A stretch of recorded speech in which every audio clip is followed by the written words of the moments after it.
Ang susunod na programa ay rated PG. Ito ay nangangailangan ng patnubay at gabay ng magulang para sa mga batang manonood.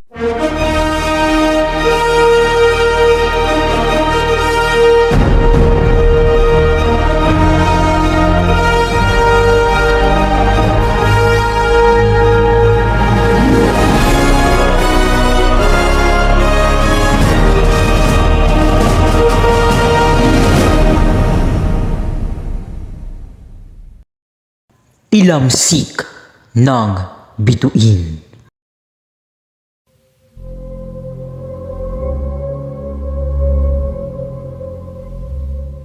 Ungol at pag-iyak.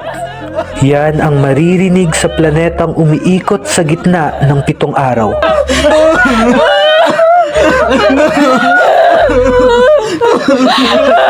Sinliwanag ng 1,000 mga bituin ang lugar na ito at maririnig ang kaakit-akit na pagkanta ng tila mga anghel na estatwa.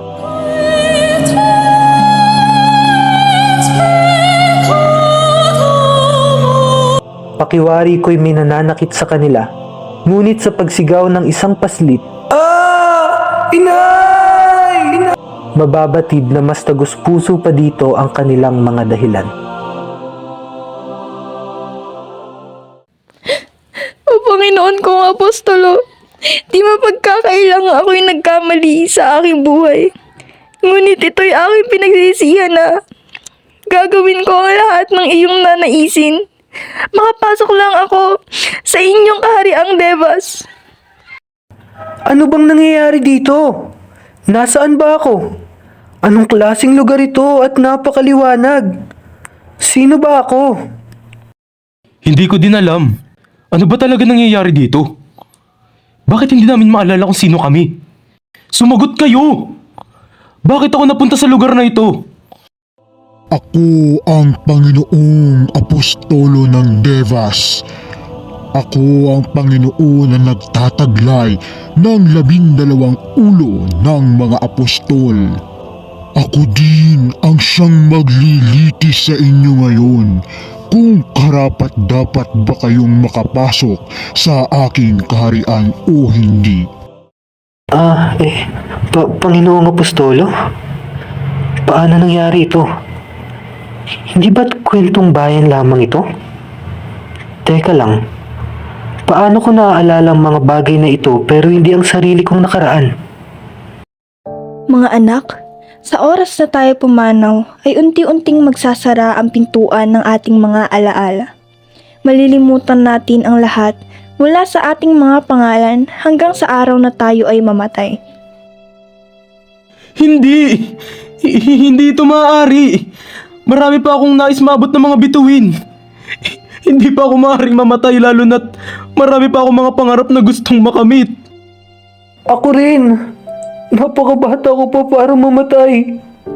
Panginoong Apostolo, tulungan niyo kami. Hindi pa namin kayang magpaalam sa mundong ibabaw. Sa tulong ni Sisa, nahimasmasa na ang 2 paslit.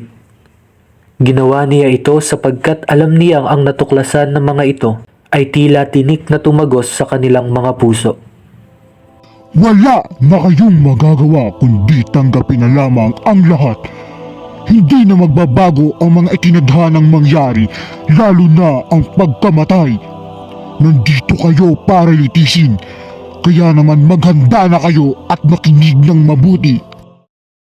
Kayo ay mabibigyan lamang ng pagkakataon na makapasok sa aking kahariang Devas kung magagawa ninyo ang natatanging pagsubok ng kampana. Kayo ay makakatanggap ng pagkakataon na makapagtago sa isa sa mga alaala niyong noong kayo ay nabubuhay pa. Makikita niyo ang inyong mga sarili sa panahong ito, ngunit kailangan niyong maging alerto dahil hahanapin kayo ng aking 12 ulo. Iisa-isahin nila ang inyong mga alaala at kung kayo'y papalari na hindi mahuli bago tumunog ang kampana sa 3 ng hapon, kayo ay mabibigyan ng lisensya na maranasan ang walang hanggang kapayapaan. Subalit, Ang mahuhuli ay tiyak na ipatatapon sa balaak, kung saan araw-araw susunugin ang inyong mga katawan at ipaparanas ang paulit-ulit na pagdurusa. Balak ng simulan ni Panginoong Apostolo ang pagbibilang. Ipikit na ninyo ang inyong mga mata at isipin ang alaala na gusto ninyong balikan. Ito na ang pagkakataon upang maitama ang mga mali ng nakaraan. Kaya naman, gamitin nyo ito sa tamang paraan. Sa bilis ng mga pangyayari, ay hindi na nagawa pang magpakita ng matinding emosyon ni Narcisa, Basleo at Crispin. Mas namatawi ang atensyon nila sa pag-iisip kung saang alaala sila magtatagpo. Basleo, Crispil, kailangan na nating magmadali at magbibilang na ang Panginoong Apostolo. Mangako kayo sa akin na muli ko kayo makikita sa kaharian ng Devas. Mangako kayo na gagawin nyo ang inyong makakaya upang hindi mahuli ng 12 ulo. Opo, huwag kayong mag-alala. Magaling po ako sa pagtatago. Nangangako po ako na magkikita-kita tayong muli. Lalo na ako. Hindi po ako magpapahuli at tiyak na babalik ako dito nang hindi lamang nila napapansin kahit na ang aking presensya. 1, 2, 3, 4, 5, 6. Naalarma bigla ang tatlo sapagkat nagbibilang na pala ito. Dulot nito, sa isang iglap lamang ay isinara na nila ang kanilang mga mata habang mahigpit na hawak ang mga kamay ng bawat isa. Ngayon ay iniisip na nila kung saang alaala sila magtatago. Ngunit hindi lingid sa kanilang mga kaalaman ay pare-parehas pala nilang napagdesisyonan na magtago sa panahon kung saan sila nawala ng buhay. 7, 8, 9, 10, 11, 12. Tulong! Tulong! Tulungan niyo po ako! Wala po akong ginagawang kasalanan. Padre Salvi, patawarin niyo po ako. Wala po akong kinukuhang barya sa pitaka ninyo. Hindi ako naniniwala. Isa kang magnanakaw, Injo. Dapat sa'yo ay pinaparusahan at hindi na binubuhay pa. Inay! Crispil, sarili ko. Patawarin mo ako at hindi kita naprotektahan. Bakit kung sino pang nasa ibaba ay siya pang pinagkakaitan ng matiwasay na buhay?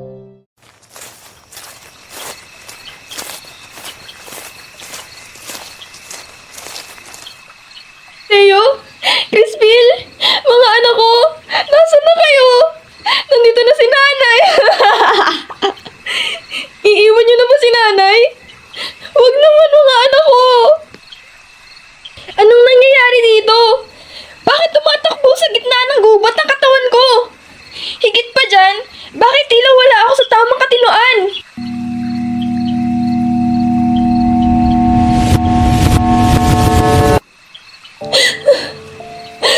Naaalala ko na. Ako ay nawala sa bait dulot ng pagmamahal ko sa aking mga anak. Namatay silang parehas at hindi ko ito kinaya.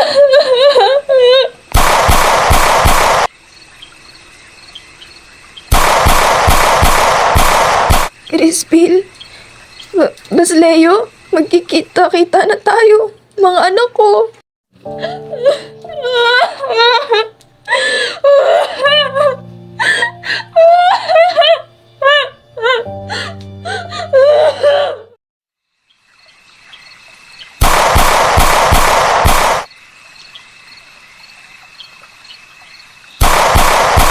Anong putok yun? Nay? Nay! Nasaan na kayo? Inay ko! Nandito na po ako! Dapat kong balaan si inay. Ipapapatay siya ni Padre Salvi sa Guardia Sibil. Dapat ko siyang maunahan. Crispil, Basleo, magkikita-kita na tayo, mga anak ko. Inay? Inay ko! Anong ginawa niya sa inay ko? Inay, nandito na po ako. Huwag po kayong mag-alala. Inay ko! Hindi ko na po muling makikita ang mga ngiti mo, aking inay. Patawarin po ako dahil hindi ko na po kayong nagawang iligtas. Ngayon ay mag-isa na lang po ako. Wala na si Crispin at wala na rin po kayo. Inay ko.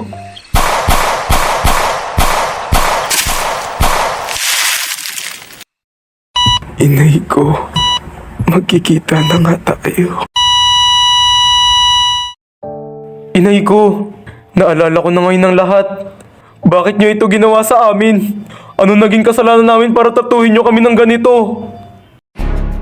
Nandito ka lang palang bata ka! Humanda ka na dahil dadalhin na kita sa balaak. Tulong! Tulungan niyo po ako! Lumayo ka sa akin! Hindi ako magpapahuli sa'yo! Tulong! Tulong!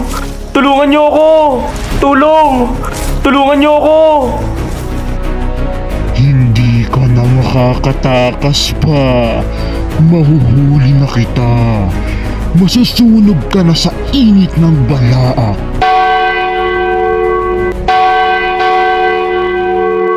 Alas 3 na! Gumising na kayo! Kayo ay nakapasa sa aking pagsubok. Kaya't nararapat na pumasok na kayo sa aking kahariang Devas. Mga anak ko! Basleo! Crispin! Nandito na ang nanay! At hindi ko na kayo muling iiwan pa! Opo, hindi na namin kayo muling iiwan pa. Tayo po ay hindi na magkakahiwalay pang muli. Opo, inay. Magkakasama-sama na po tayo nila Basleo ngayon.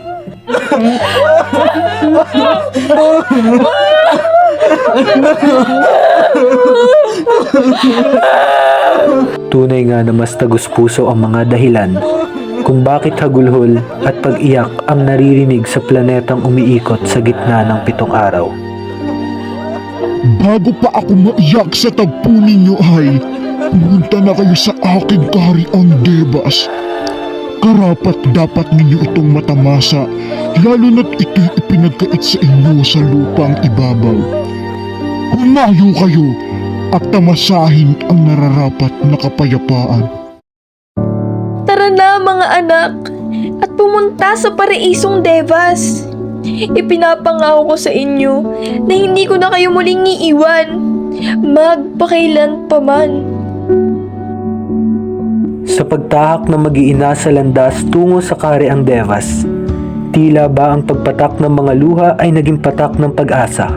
Kasabay ng pagbukas ng pintuan ng kahariang Devas ay nagsimula ang bagong yugto ng kanilang mga buhay.